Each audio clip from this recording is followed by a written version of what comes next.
Wife cheated and left me for her friend 5 years ago. Now wants me back because he dumped her. I'm a 59-year-old man, and about 4 years ago I went through something really tough. My wife Evelyn, who was 49 at the time, and I ended up getting a divorce. We had been married for 12 years and had two amazing children together, who are now 14 and 11 years old. Evelyn was actually my second wife. My first marriage was to my high school sweetheart, the first love of my life. We had a beautiful bond, but tragically she passed away in an accident. We didn't have any kids, which made it even harder because it felt like I lost my entire world with her.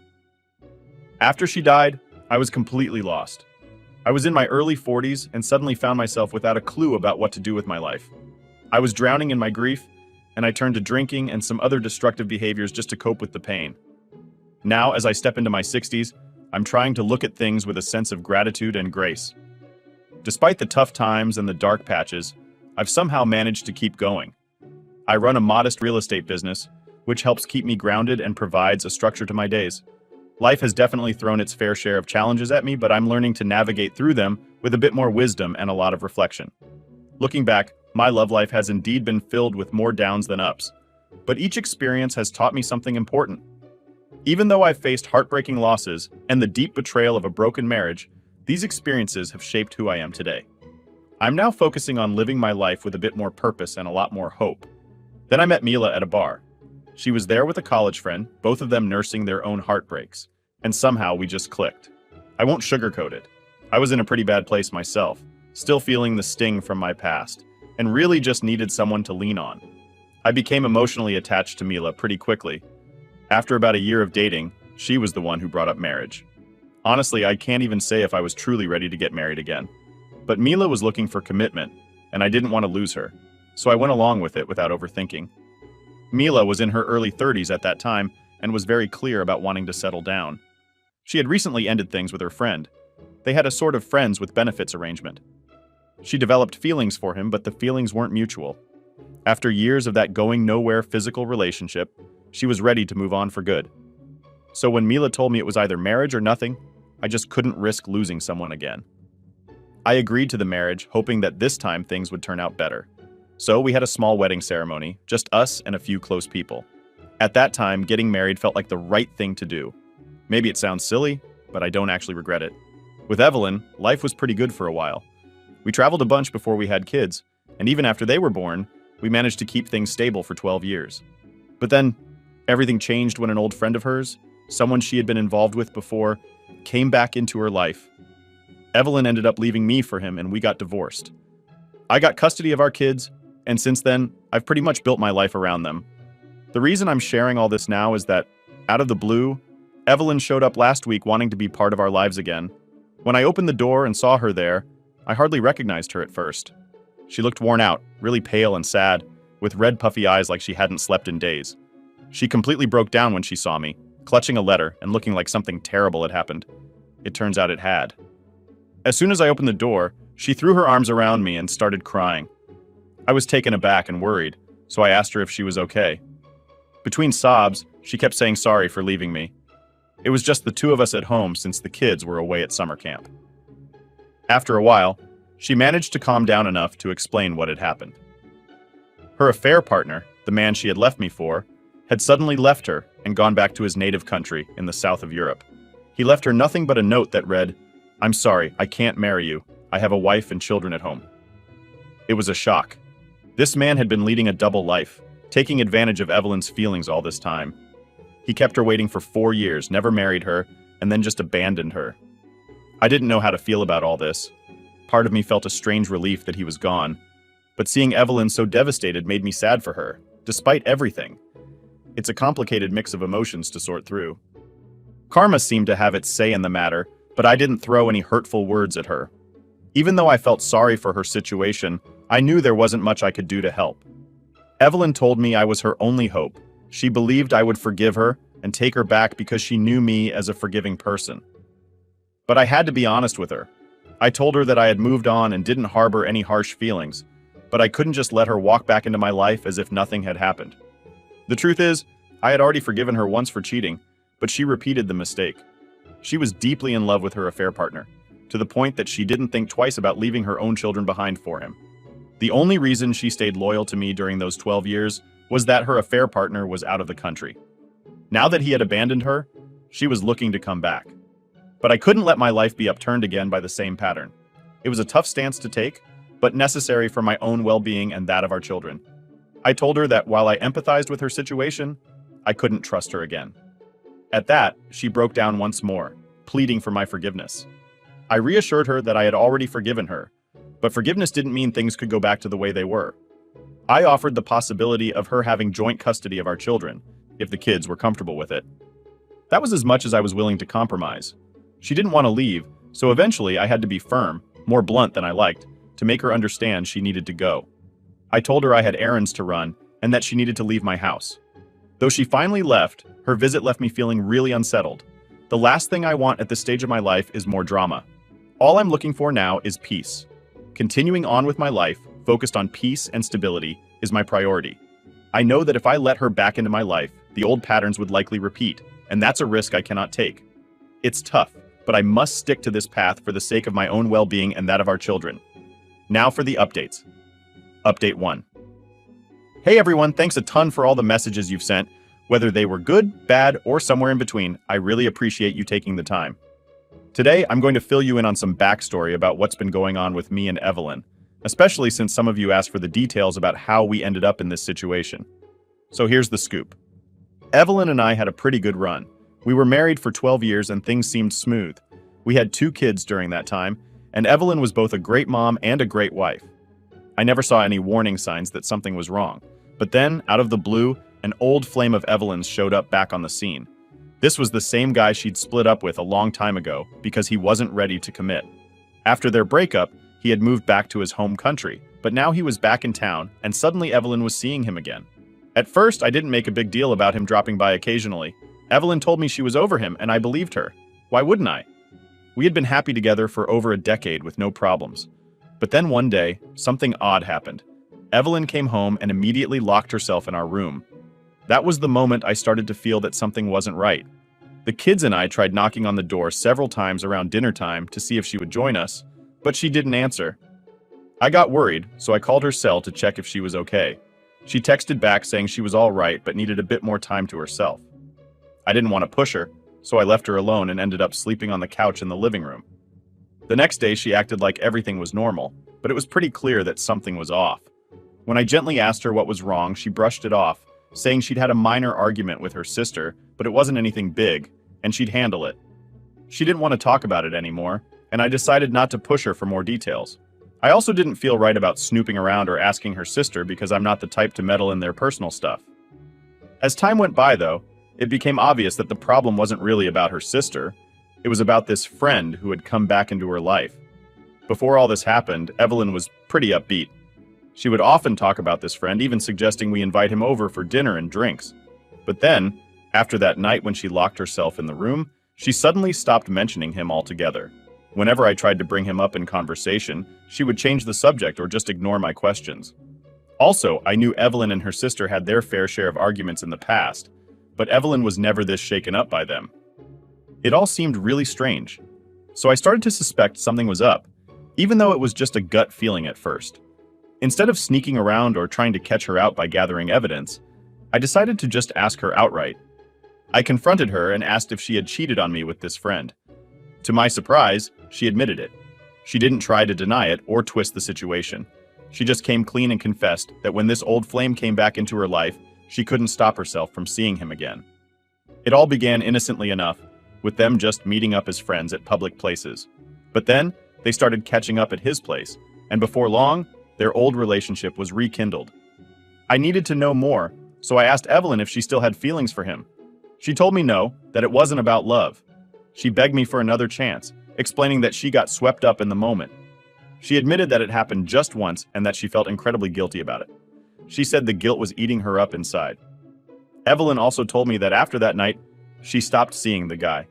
She admitted that while she had loved him back when they were originally together, he never really respected her or her feelings, and he had just used her. As she told me all this, she broke down, promising she would never betray me again. After some thought, I decided to give her a second chance. Some might think I'm naive, but I believe in the power of forgiveness and the potential for people to change. I hoped with all my heart that she would keep her promise. Cheating is something I take very seriously, and it hurt me deeply when Evelyn admitted to it. Despite the pain, I wanted to keep our family together, especially for our children. Our youngest was only 4 years old at the time, and the thought of a divorce and potentially seeing my kids less was something I just couldn't handle. So I forgave Evelyn and decided to give our marriage another chance. But I made it very clear to her, any future betrayal, whether it was physical or just emotional, would be unacceptable. Evelyn agreed to these terms, and we began to rebuild our relationship. We started going out on date nights again and took some family vacations. Things seemed to be improving, and for a few months, everything appeared to be going smoothly. However, given what had happened, I was on high alert, more vigilant than before. When I started to notice some red flags again, I didn't ignore them like I might have in the past. She had betrayed my trust once, and I wasn't going to let my guard down this time. I was determined to address any suspicious signs immediately without letting them slide. It was about 4 years ago, so some of the finer details are a bit fuzzy now, but overall, I could tell something was off.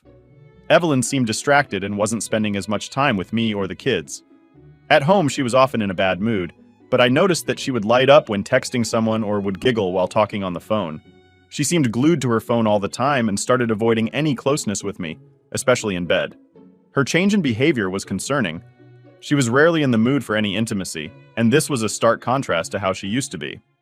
I decided to confront her about these changes directly, hoping for an honest conversation. However, she denied that anything was wrong. She became defensive and even tried to turn the situation around on me. She accused me of not trusting her and being overly watchful because she had cheated in the past. Realizing that arguing was getting us nowhere and that she wasn't going to admit anything willingly, I decided that I needed to find solid evidence of what was really going on. It was a difficult decision, but I felt it was the only way to get to the truth. After noticing Evelyn's unusual behavior, I decided to check her phone. It turned out she hadn't changed her password, which initially made me think maybe there was nothing to hide.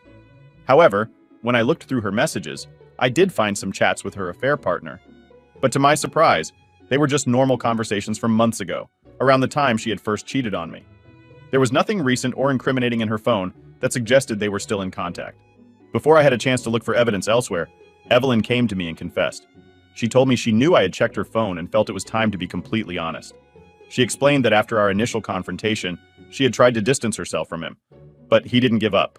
He begged her to come back to him.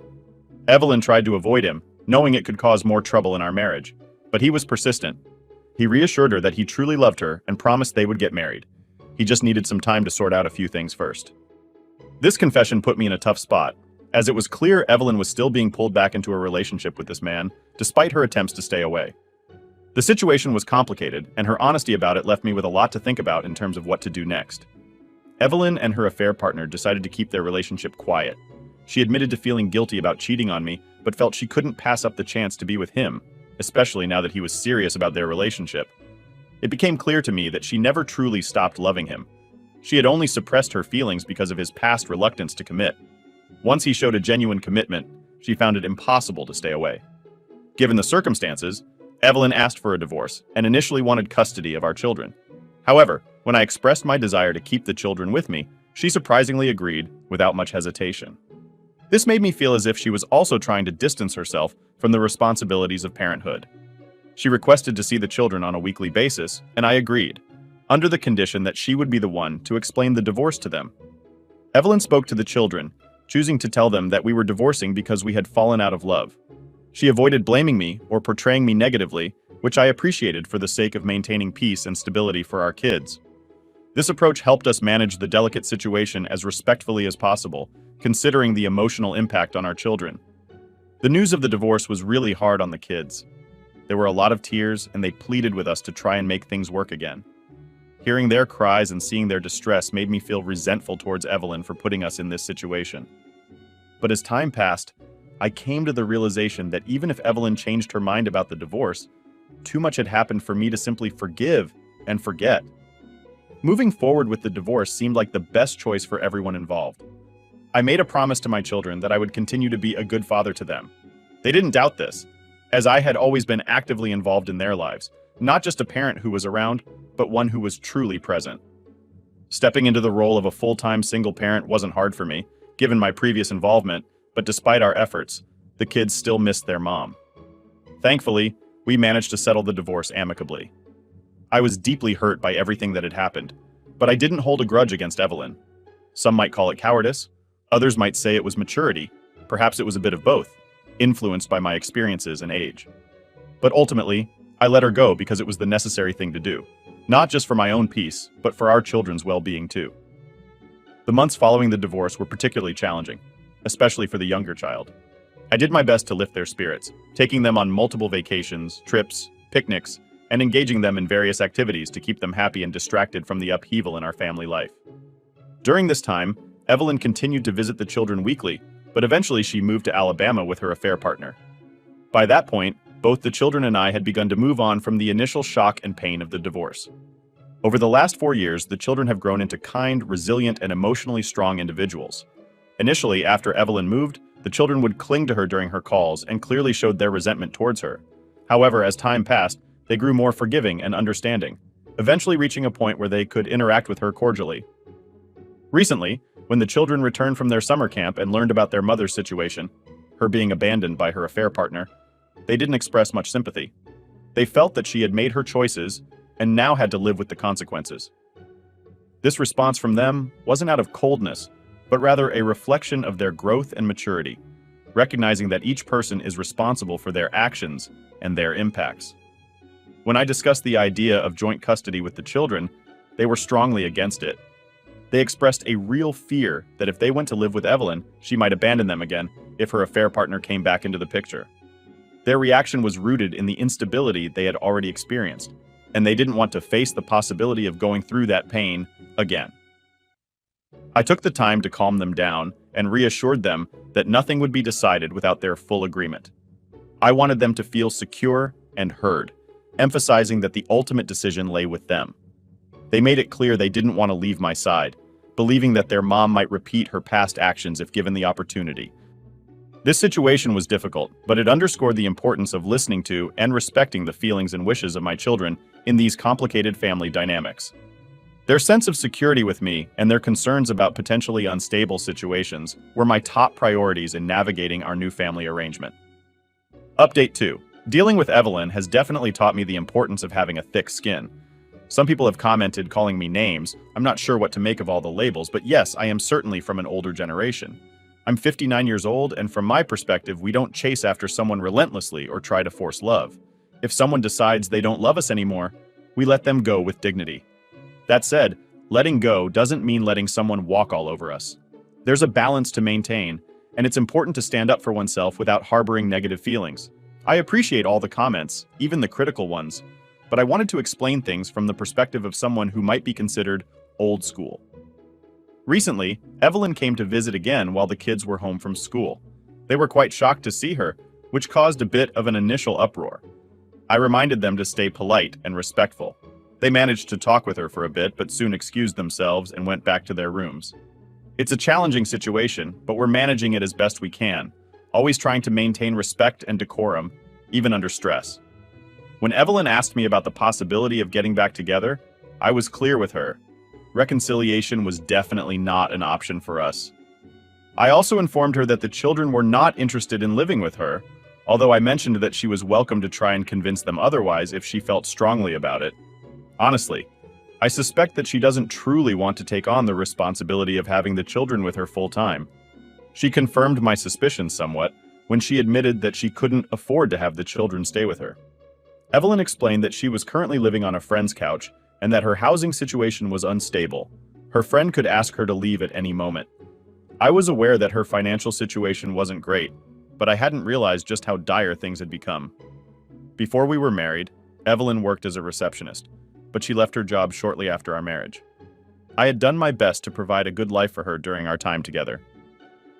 This latest conversation just reaffirmed the complex layers of our current circumstances, highlighting both the practical and emotional challenges we face as we navigate this new phase of our lives separately. During the divorce, Evelyn was compensated fairly, receiving a decent amount of money as part of the settlement. Curious about how she managed her finances, I asked her what she did with that money. She told me that she had given it to her former partner to help him with his business. Moreover, she had taken on 2 jobs to support their household in Alabama, showing her commitment to their life together. Unfortunately, despite her sacrifices, the affair partner left her and took all of their savings with him, leaving her with only the money she had wisely kept hidden from him. She used this hidden stash to pay for her travel back home and had been surviving on it since then. Seeing her struggle, I offered to lend her money to rent a condo and help her get her life back on track, but she declined. She explained that her decisions were driven by her search for love, not money. She emphasized that if money had been her priority, she would have never left the stable life she had with me to be with someone who was financially unstable. This response highlighted the complexities of her motivations and the difficulties she faced in her pursuit of happiness, which unfortunately led to more hardship than fulfillment. Evelyn expressed a desire to live with us again, as if we could be a family like before, but that simply wasn't feasible. Although part of me does feel sorry for her, given her circumstances, the reality is that there just isn't a place for her in our household anymore. To help her get back on her feet, I wrote her a check to assist with renting a house and encouraged her to find a job. I also suggested that she consider therapy, which could be beneficial given everything she's been through. I've always emphasized to my children the importance of being kind to their mother, reminding them that she is, after all, the woman who brought them into the world. They've been gentle and polite with her, but they've made it clear that they do not want to reintegrate her into their lives in a significant way. Occasionally, Evelyn texts me, questioning whether she deserves the help she's receiving. It's a difficult question to answer. While she has made significant mistakes that affected not just me, but our children, it's hard not to feel some compassion for her current plight. Navigating these complex family dynamics continues to be challenging, but my priority remains clear: to support my children and ensure they feel secure, while also extending a reasonable level of kindness and support to Evelyn, despite our past. Update 3. Thanks everyone for the kind words on my last posts. It's been a while since my last update because life was pretty much going in circles with Evelyn. Her occasional unexpected visits, emotional breakdowns, and pleas for us to get back together were becoming a repetitive pattern. However, something new has unfolded over the last 6 months that's added a bit of complexity to my family dynamics. This change actually started to brew about 1.5 to 2 years ago, before Evelyn re-entered our lives in such a dramatic way. I met a woman. Let's call her Isabella. She's 62 years old and owns a charming flower boutique. Despite her age, she has the energy of someone in their 30s. We started off as just friends, but after spending a year getting to know her, I found myself really enjoying her company. I now spend many of my evenings and weekends at her shop, helping her with various tasks. What I really admire about Isabella is how she handles everything with such independence and grace. This developing relationship with Isabella has brought some new perspectives and positivity into my life, contrasting significantly with the ongoing struggles and emotional turmoil associated with Evelyn. It's refreshing to engage with someone who is so capable and lively, and it's clear that this new connection is becoming an important part of my life. Isabella has had her own share of challenges. She lost her husband early on and took on the responsibility of raising 3 kids all by herself. Now that her children are grown and have moved out, her flower boutique not only serves as a source of income, but also as a passion that fills her days. Being around her, I feel a renewed sense of vitality and purpose. I haven't brought up Isabella in this thread or mentioned her to Evelyn, mainly because I don't want it to seem like my reluctance to reconcile with Evelyn is due to my relationship with Isabella. The truth is, my connection with Isabella isn't about replacing Evelyn or moving towards another marriage. It's really about companionship. 2 people in their 60s, appreciating what life has to offer at this stage, without the desire for drama or deep commitments. My children are aware of Isabella, and they're genuinely happy that I have someone with whom I can share my thoughts and feelings. They appreciate seeing me upbeat and engaged in life again. My oldest child is graduating high school this year, and the younger one will soon be off to high school or college. As they're moving towards more independent phases of their lives, it's comforting to have someone like Isabella to spend time with.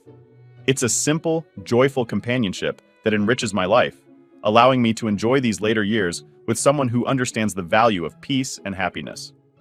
Having Isabella as a friend to share thoughts with has indeed been invaluable. As we age, finding companions who understand and share in our experiences can make a significant difference in our well-being.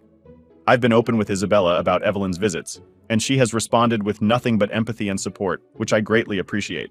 However, this situation took an uncomfortable turn recently. Evelyn saw me at Isabella's shop one evening. I didn't notice her at first, but her presence became apparent when I saw her observing us. It seems she had been following my routine because she had also noticed that I was spending my evenings at Isabella's place, sometimes even staying overnight. On one occasion, as I was leaving Isabella's shop, Evelyn confronted me quite aggressively, asking if Isabella was the reason I wasn't returning to her. I was taken aback by her accusation. It was painful to hear her suggest that my friendship with Isabella was in any way comparable to her past actions. I tried to calm the situation, but Evelyn crossed several boundaries with her words, and I felt compelled to stand up for myself. She had cheated on me twice and had walked away from her responsibilities as a mother, yet she was questioning my integrity based on a simple, honest friendship. In the heat of the moment, she even insulted Isabella. In contrast to the chaos and hurt caused by Evelyn's actions, my relationship with Isabella is straightforward and honest. There's no deceit involved. Yet Evelyn seemed unable to see the difference, which only highlighted the vast disparity in our values and current life paths. This confrontation was a stark reminder of why maintaining distance from Evelyn was necessary for preserving my peace and happiness. I reached my limit with Evelyn after that confrontation. In a moment of frustration, I told her I never wanted to see her again. Calling out her selfish behavior over the years, she just laughed it off. But what happened next was far from funny. A few days later, Isabella's flower shop was vandalized. Someone left a note that simply read, "Leave him." It wasn't hard to figure out who might be responsible, especially given Evelyn's recent behavior. Unfortunately, there were no cameras at Isabella's shop to capture the incident, but I was adamant that we couldn't just let this slide. I encouraged Isabella to file a police complaint against Evelyn based on what had happened. Isabella was naturally hesitant about getting involved in a legal battle, but I felt it was necessary to stand firm. I decided to confront Evelyn myself. I called her over, and in front of our children, I laid out everything. I made it clear how serious I was by threatening legal action if she continued to cause trouble for us or for Isabella. It was not something I wanted to do in front of the kids, but Evelyn had already tried to manipulate the situation by blaming me for our failed marriage in front of them. I felt it was important to assert boundaries firmly and show that her actions would have real consequences. This was about protecting our peace and making it clear that harassment and manipulation were unacceptable. The confrontation with Evelyn was intense, but it solidified the children's support for me, allowing them to express their long-suppressed feelings about the situation. They were well aware of the impact Evelyn's actions had on their childhood and were frustrated to see her playing the victim and blaming me for our broken marriage. Since that day, about a month ago, Evelyn hasn't shown up again, which has brought some much-needed peace. In the aftermath, I apologized to Isabella for the trouble caused by Evelyn's actions and helped her get her shop back in order. This experience brought Isabella and me even closer, reinforcing the bond we share based on mutual respect and support. The children, seeing how well Isabella and I get along, have playfully suggested that I should marry her before they head off to college. However, both Isabella and I are on the same page about not wanting to marry again. We have a loving relationship but have chosen not to express those deeper feelings formally or change our current dynamics. We both value our independence and the simple happiness we find in each other's company without the formalities of marriage. I'm content with where life has brought me. Being a father to my 2 children and a supportive partner to Isabella is fulfilling. It's a life that feels right, without the complications of marriage, and I cherish the simplicity and joy it brings.